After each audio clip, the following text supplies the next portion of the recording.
Our Highline Voices, 106.5 KQWZ LP FM. Connecting Highline and our region. Share your story. Our Highline Voices, history, cultural heritage, art, performances, contemporary, pop culture. We are very motivated to provide a vibrant community museum and authentic social gathering place. It truly takes a village to raise a museum. Despite the challenges, our daily inspiration is our eagerness to build a stronger and more connected community. This museum is from the community to the community. Our passion is for our visitors to have access to a broad spectrum of information sources and cultural perspectives. Our Highline Voices.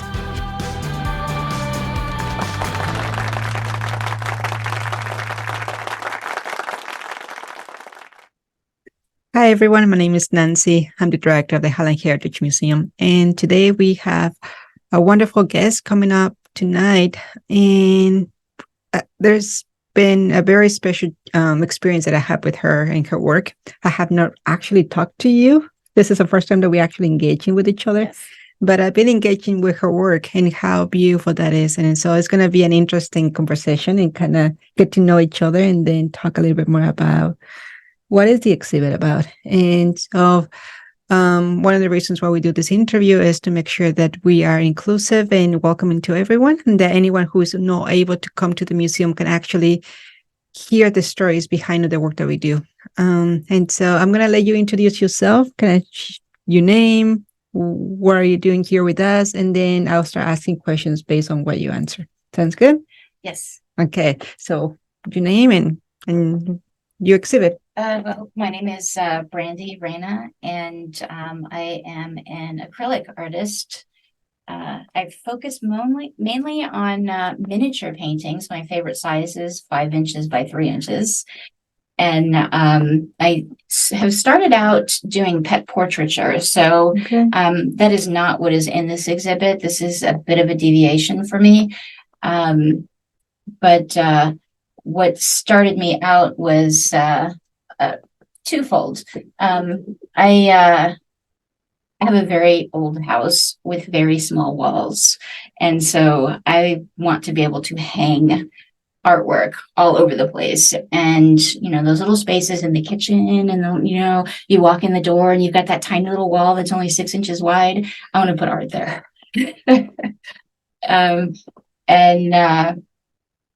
Let's see. The other thing is, I guess during lockdown, COVID, is kind of when I switched to try to do more landscape painting. In an attempt to just get out of the house and get out and do things. And my husband and I have just driven all over the state, Washington specifically. Taking my own reference photos and seeing all of the places, from the coast to the mountains in Southeast Washington, and up near Canada. And so this exhibit shows my perspective on our beautiful state. No, I like that. Will you remind us of the name of the exhibit? It is Out and About, the flora and fauna of the Pacific Northwest. So black bears and grizzly bears and woodpeckers and doves and cedar trees and, ocean shores. Ocean shores. And the Grand Run River is represented in there down along the Oregon border. So nature, COVID, escaping, seems like it was almost like a healing tool for you. Oh, yeah. Yeah. And so we're talking about in a period where it was pretty intense. I mean, now that things are slowing down and kind of let you process everything, it was pretty intense to completely have a shutdown and then be isolated like that in ways that I don't think hopefully we'll never experience again, hopefully.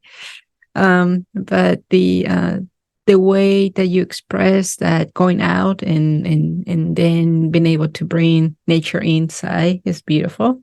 I like the vibrancy. I like the colors. I like the shape. I like that there is a context to the art that you created. And yeah, I'm one of those people that I want to put art. I mean, if you go to my office in a few seconds, you will realize I'm filling out any space I can with my own art. So like, just I need something to feel it. And so I do relate to that. The idea of having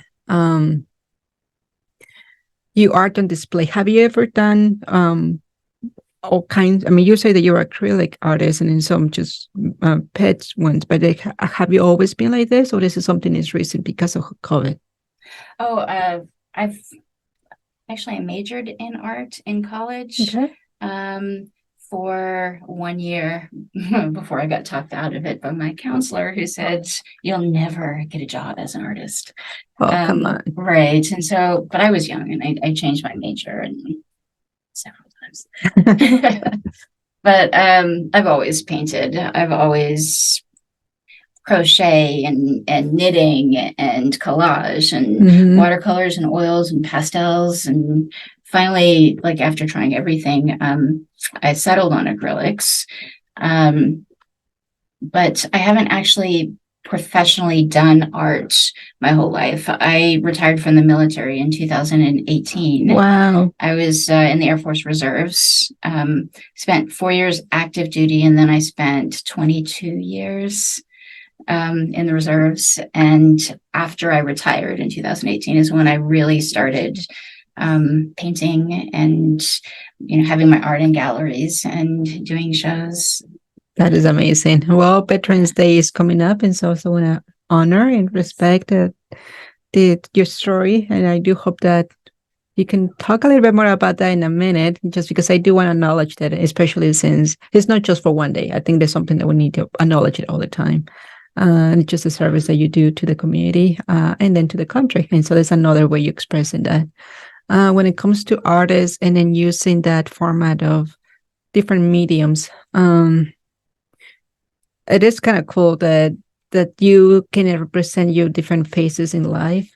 Yes. In different ways. And then now that you out of the phase of the military field, and then now you're going into the actual artist, and it's great. It is great. And then you are going, when COVID hit, you still got a couple of years in between, but it was around that same period where, have that, I don't know, looking at yourself and how you're expressing yourself and how you I always feel that art is just an extension of you, an extension of a person. It could be, I was doing an interview earlier today with a musician, and it's the same. It's just one way or another, we have the need to express who we are.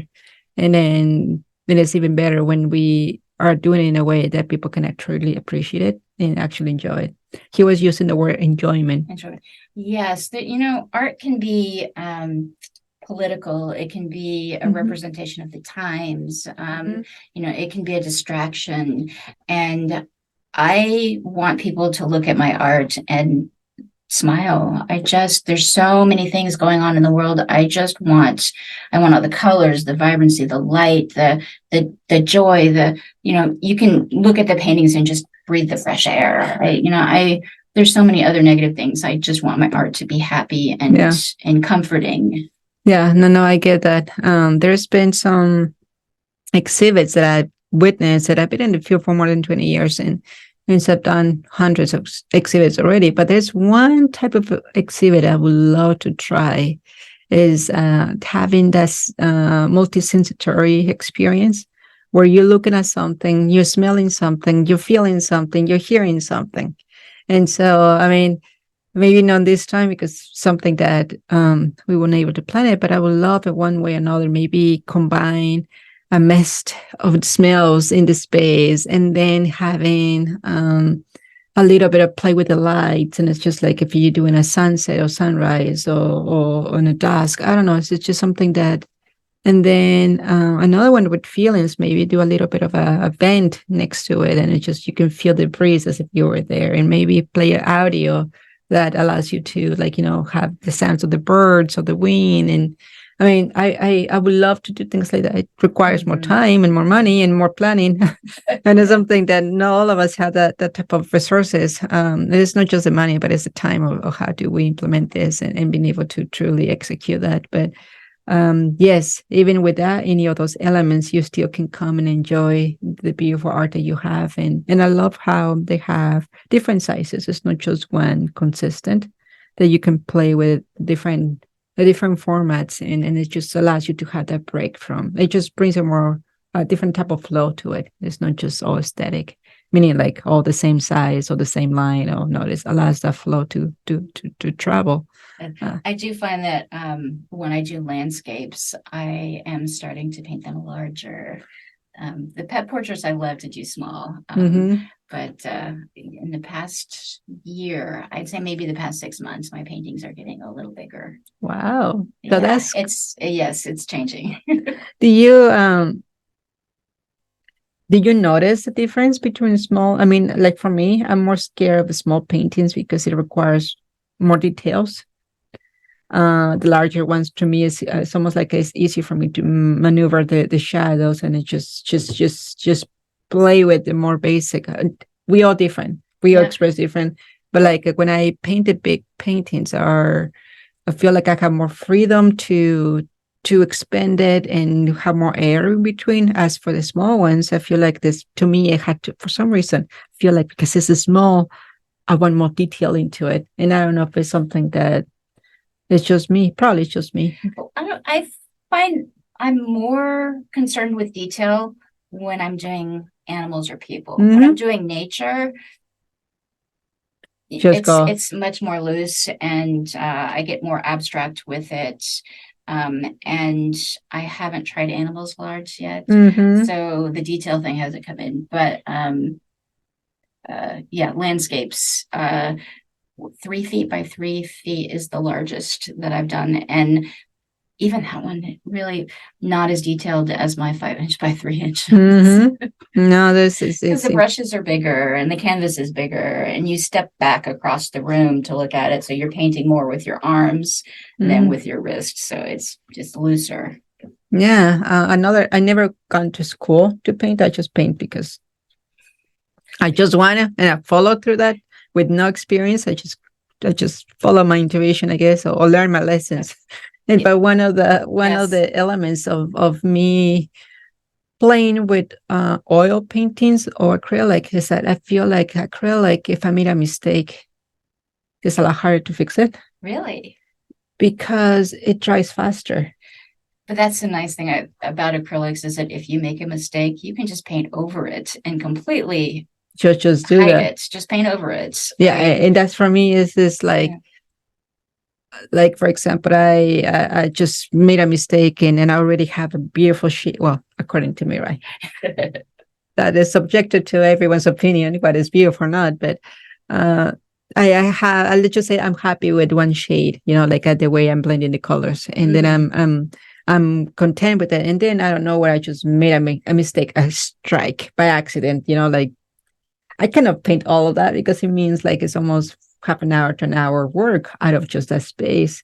And so if I did oil, I can just grab the brush and I just blend it all again without having to worry about repainting everything. And so to me, and also like I noticed, once again, I never take classes, so don't ever follow what I'm saying here, but this is just me learning.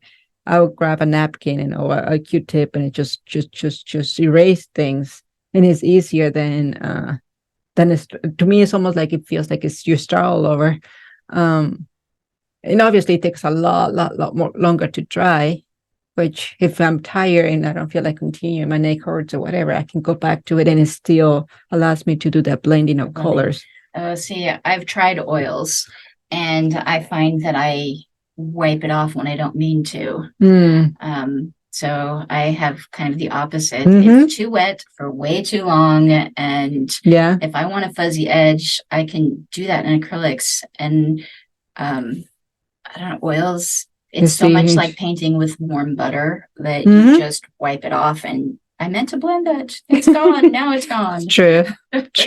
See, I'm enjoying this conversation. I don't think I've ever had to talk to anyone about it. I think that I'm just going with the flow, but it's kind of cool to see who you are and how you do your art. The first exhibit that we did downstairs, it was an art exhibit because we had other exhibits, but that was the very first one. And one of the things that I did in that one, and I think I mentioned in previous interviews on that one, how we invited the artist to not only bring the art pieces, but to bring personal elements to it. I mean, it was on the case, so that was a lot easier. It was not just a wall, but inside the case we had his brushes and his paints and his tools and even his overalls and a cup of coffee, just a cup, and just the idea of, okay, you see the art, but can people see who's behind the art? I'd like to leave my palette next to the paintings. And yeah, no, when it comes to art, I really wish that we have more resources and time, and how do we execute those installations. I had so much fun with yours. I hope this is not the first time. It is the first time, but I hope it's not the last time that you do an exhibit with us here on the museum. So you started right after you retired, so we're talking about 2018. And so here we are, almost in 2024. We close to it. Have you seen progress in styles changing from that time to now? So much progress. Okay. Yeah.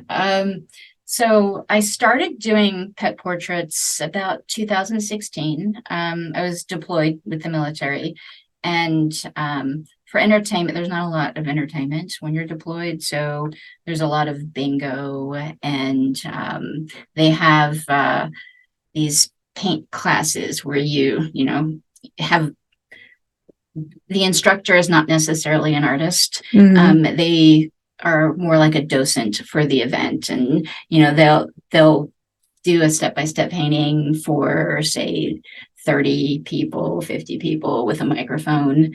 And anyways, the person, I went to one of these events, and the person who was proctoring it went back home. And so I said I would take over this, and they gave me these gigantic kindergarten style acrylic paints in gallon jars with the little pumps on them. And so for 6 months, once a month. Sorry, it was once a month. I taught a class for deployed airmen, soldiers, sailors, Marines. And I had all this extra paint and a lot of damaged canvases. And so I would take the damaged canvases, put tape on the back of it. And in my spare time, I did pet portraits for my coworkers, all the airmen that I was serving with, and so they could have something in their rooms. Right. And so that's how I started with the pet portrait. Someone said, you should do this. And I was like, yeah, I should do this. It's fun. And so I continued that when I got back home. And when I retired, I did it much more full time. So. No, that's so cool. And the fact that you started to share your magic to more people. Because I don't know if I've been giving my paints away for sure. I mean, it's like they just get them as a gift and everything, but it's always like just instantaneously right on the spot. But the idea of actually doing as a part of a community, it's like you're doing it in a place where people want to be connected to home, want to be connected, want to personalize a space. I think it's so basic in our human needs to put a footprint on something, and instead here and this is like decorate a little space, even if it's a corner. You're there for 6 months, but you want to think about your family, you want to think about your pets, make it cozy. But when I look at those paintings that I did compared to the paintings that I do now, it's like looking at a kindergartner versus a professor. I mean, the style. I mean, the materials that I use are much better. The brushes are much better. The canvases are much better, but the painting is better too. People talk about miles on the brush.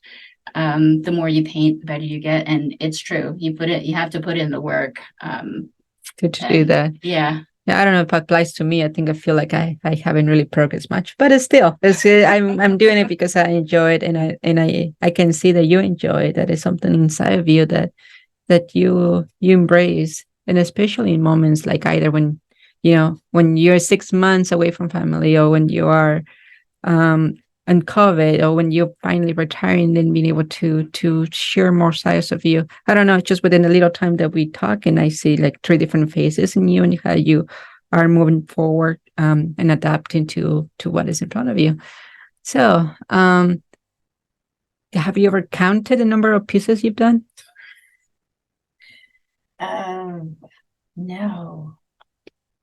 No, but I'm very prolific. Starting the beginning of this year, I tried to do daily painting. Oh my goodness. And I lasted through the first week in April. Okay. And I've done painting since then, but I just couldn't keep up with that many. But yeah, I could do a painting a day easily. Wow. But the level of finishedness varies. If you do one painting in a day, it's very fresh, but it's not very detailed. So you weigh and trade what is that you prefer in that moment. Yeah. And what about learning from experimenting? Have you done experiments where you're pushing yourself? I mean, you're already sharing that, from the pet portraits to landscapes, and how you are increasing now the size of your canvas. What about playing with other mediums and just experimenting and see how it applies? Have you ever done that? I have. I've taken a lot of workshops. So I when I was in school, I didn't progress past the drawing phase, right, in professional classes. But I don't even want to count the amount of money I've spent on workshops. Oh boy.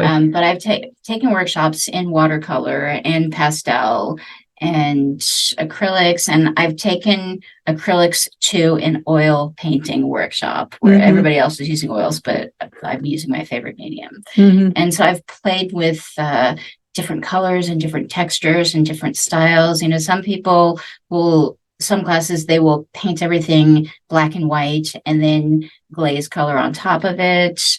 Other classes I've taken, they will start with, say, a bright red or magenta background and then work colors into it. So yeah, it's so many different lessons. I like the color. So much more fun than black and white for me. Yeah, no, I knew. Yeah, even here at the museum, there should be more like sepia colors. I'm trying to inject a lot of color in here. He's like, no, life it has full. There's a rainbow out there that is all around us. Mediums.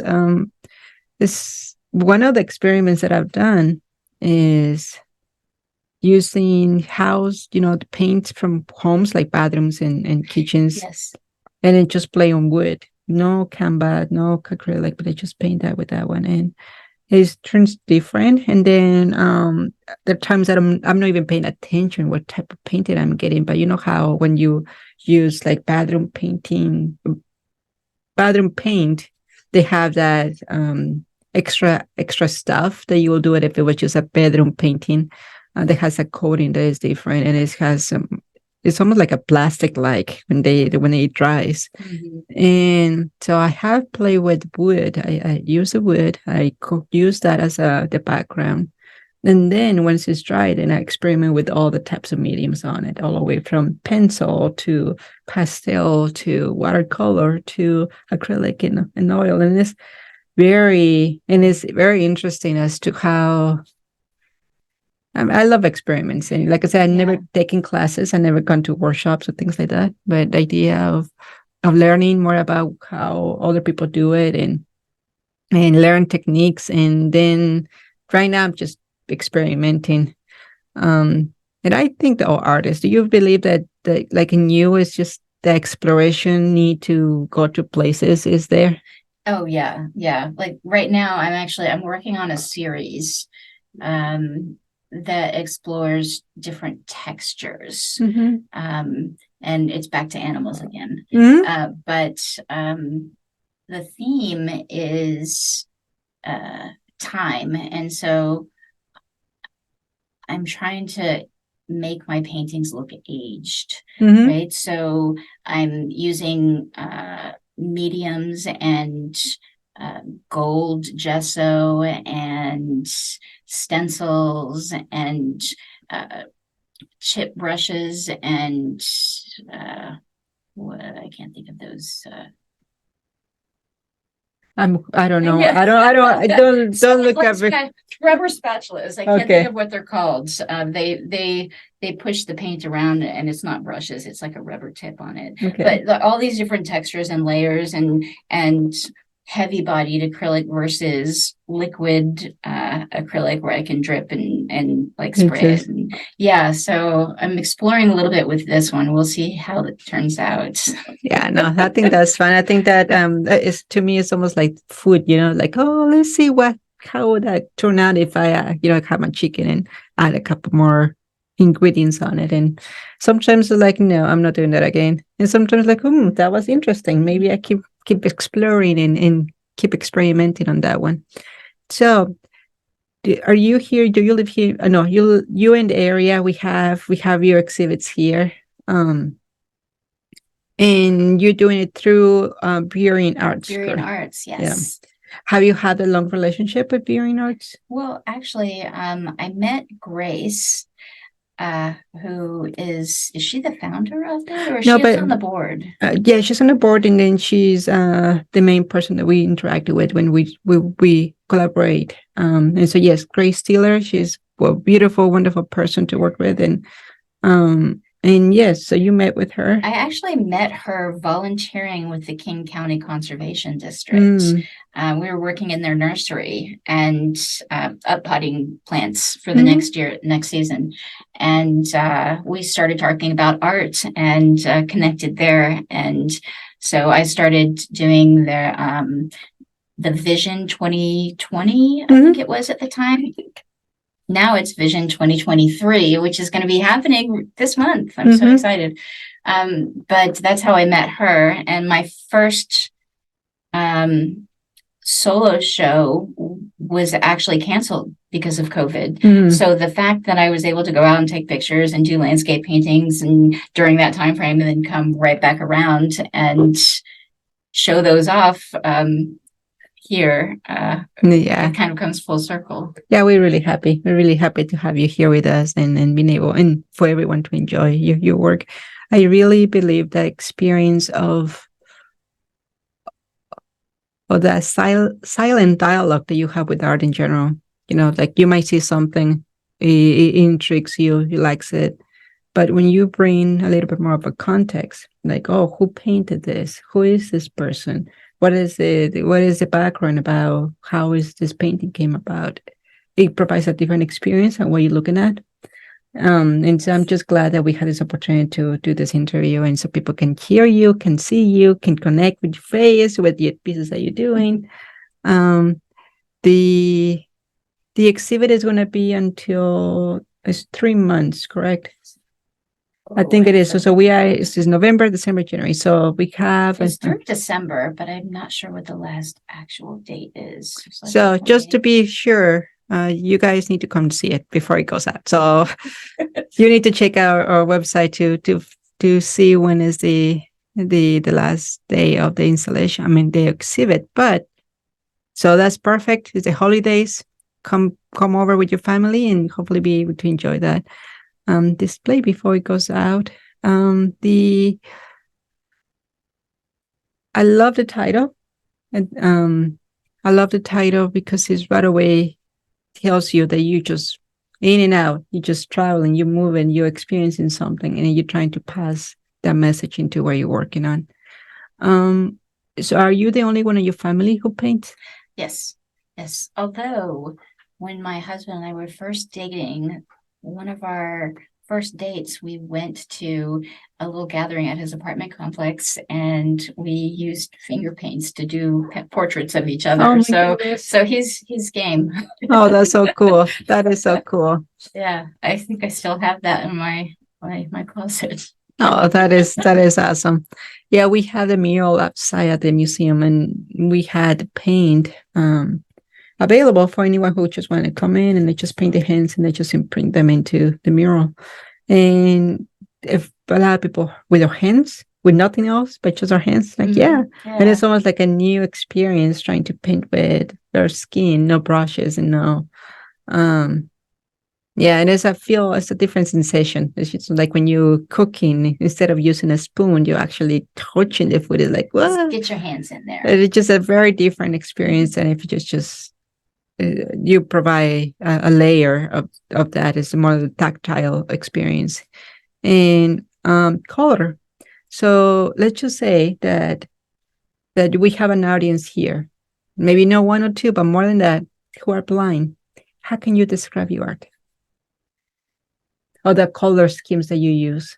And you just I mean, we have people who are blind, and so how would they be able to Do you want me to describe it without color? You can do it with colors. With colors? Yeah, some people have lost the eyesight later on in life, or sometimes they can actually associate colors with something else. And so let's just see, just as a description, how will you describe one of your pieces? Okay, so when I was talking about that workshop that I took where they started with a red background, I love that process. So one of my favorite things to do is pick just a really bright color, whether it's yellow or magenta. Phthalo blue I've tried once, and paint the entire canvas with that one bright solid color. And then I'll go through and I will start working dark to light on top of that bright color. And I will draw out, let's say I'm drawing a dog or painting a dog. I'll start with a big blob. It's the shape of the dog. And then I work the nose in, and then I work the eyes in, and then I build and build and build, but I'm constantly going from dark to light. And I leave gaps so that underpainting will peek through, and you can see down in the black fur, there's this weird magenta color that's shining through. And like, I like the backgrounds to be a little bit brighter than the foregrounds. And so as I get whiter, and it's never solid white. It's always white with some yellow or white with some phthalo blue, and it's pale. You can barely see the difference, but if you put the yellow white next to the blue white, you see it. It vibrates. Yeah. And it makes it glow. And you can really see the glows in the landscapes. Like the sun shining through the trees. It feels warm by looking at it. And then I'm guessing I feel like there's more layers. I don't do one layer. I like to put paint on top of paint on top of paint. And so you can actually probably feel the extra paint as you move forward in the painting, I think, because there's more layers. So you will probably get a sense of depth with that as well. No, that's good. I hope that our audience is listening. Even if you are unable to come to the exhibit, you can start getting a picture of what it is and how it looks like. And when my daughter was younger, she's almost 17 now. When she was younger, I used to ask her to do paintings based on emotions, but not necessarily something that it's just abstract paintings or abstract drawings. And what I will do is I'll play music. I'll make her listen to music. And it was very interesting. We're talking about probably 5 years old. She will, if I put classical music, but not the ones that are nice and soothing, but the ones that really go up and down and takes you all different kind of places, she will use dark colors to it. And it was like, my attention. She will do spikes and she will do lines and then I will put like a pop music, something is playing in the radio. And sure enough, she will do more rounded shapes and then bringing pink and bringing baby blues and blending all these pastel colors into it. If it was something that make her feel happy, she will do the sun and the brightness on the sun. And it's just very interesting that her association at that age, how she's associating the music that she's listening and how she applies that emotion into actually a piece. Have you ever painted with music? I have, yes. And actually, we did a demonstration at the Northwest Pastel Society meeting, where you had a couple of people would work on the same painting, and then so they would just go back and forth, and the music was loud, and it was just like dancing music. And then when they got it to a certain point, they stopped. And then everybody else in the society would go in and they would just make marks on the same painting. It was like a group painting, but with the music going, and it was just fantastic. And by the end of it, you could see the music in the strokes and the colors, just bright reds and yellows. And oh, it was fun. I would love to do more of that. Will you be interested in leading a workshop on experimenting? I was saying it's not necessarily like that we know how to, that we are experts of it, but experimenting and making sure that people understand it's an experimentation. It's not something that is like a learn, but it's like I can see maybe creating a little tiles for people and then using music. Oh yeah, that would be fun. And then just going around the room and then incorporating your own take into, depending on the music that you're playing or that we're playing, and then put all the tiles together and then just do a mosaic of you got your piece, combine it with all the people's influences, but you steal your piece because you go back to it and you finish it up. Will you be open to do something like that? I would. Okay. That sounds like a lot of fun.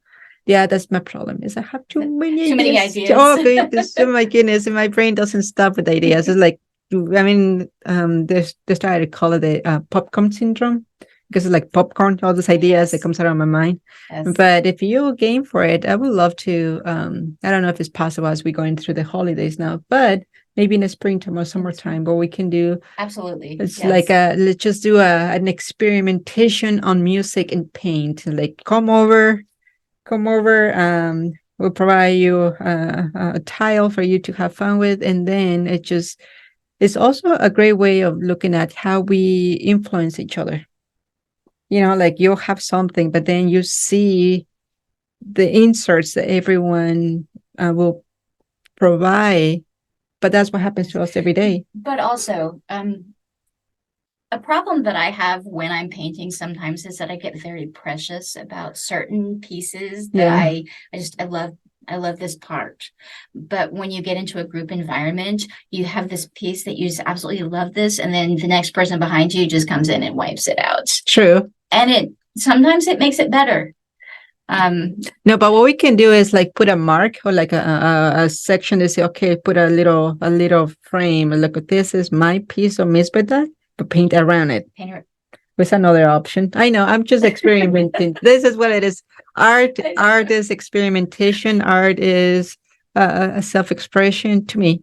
And then, but yeah, the idea of having, I don't know, the concept of portraying how we influence each other. And we do that in every single day.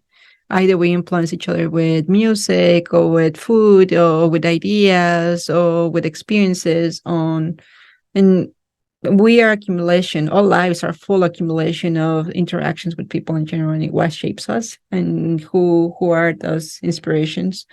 So anyway, I think we'll have that conversation for another time than today. Yes. But today we almost over our interview time. Would you like to say something else? Would you like to leave something that identifies you? Who are you? Are you an artist? I would like to learn more about you on your career before retirement.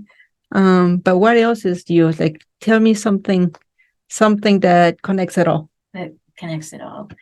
I like to do a lot of different things. It's very hard for me to have one hobby and love it. I love traveling, and with my military background, I've traveled a lot. And now that I'm retired, it's not traveling for work, it's traveling for enjoyment. I love animals. I want them all. Mm-hmm. When I came back from the same deployment where I started doing the pet portraits, I actually brought 2 dogs home with me. And so painting is a way for me to do all of the things and see all of the things without becoming a hoarder, without having 10 dogs. And, it's just, yeah. Now I'm a very emotional, sensitive person. And then,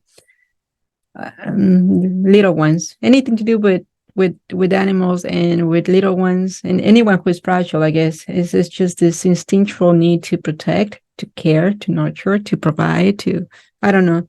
And also me wanting to feel love. And then those little ones make you feel love. It's like they do show you that they care too. And so that is a very, very cool thing to see. So once again, we do have the exhibit going through the winter. Check out exactly the time that we'll be ending. But I do hope that as you come here, that you can connect her face, her voice to the art pieces, and just inviting you to just enjoy.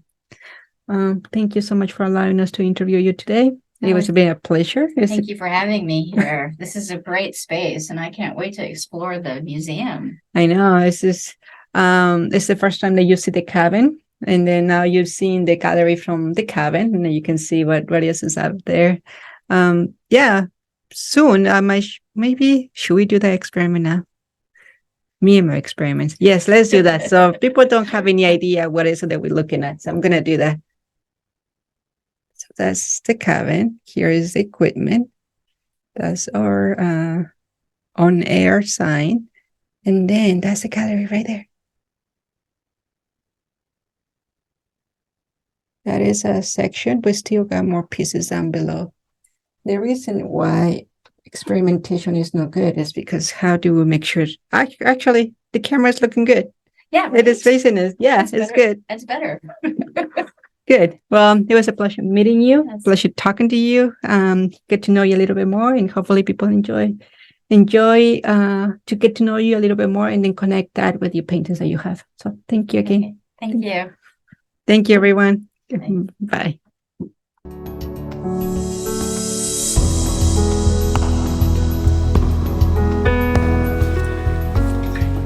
Our Highline Voices, 106.5 KQWZ LP FM.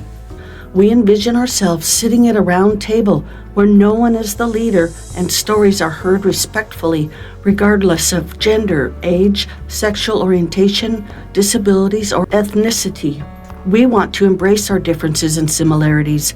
We are creating a place where visitors can connect with the stories and each other. Our mission is we collect, preserve, and tell the stories of the Highline region and its people. We want to extend our mission outside the walls of the museum. Our Highline Voices represents us all, honoring our past, celebrating our present, and uniting to cultivate our future. This project allows us to reach out to demographics who might be unable to visit the museum. People with disabilities, low-income families, people who don't trust museums, and more. In partnership, we are launching a locally programmed new radio station at the museum, featuring recorded and live Highline's heritage, history, culture, arts, and more. Are you interested in sharing your story? Email director@highlinemuseum.org.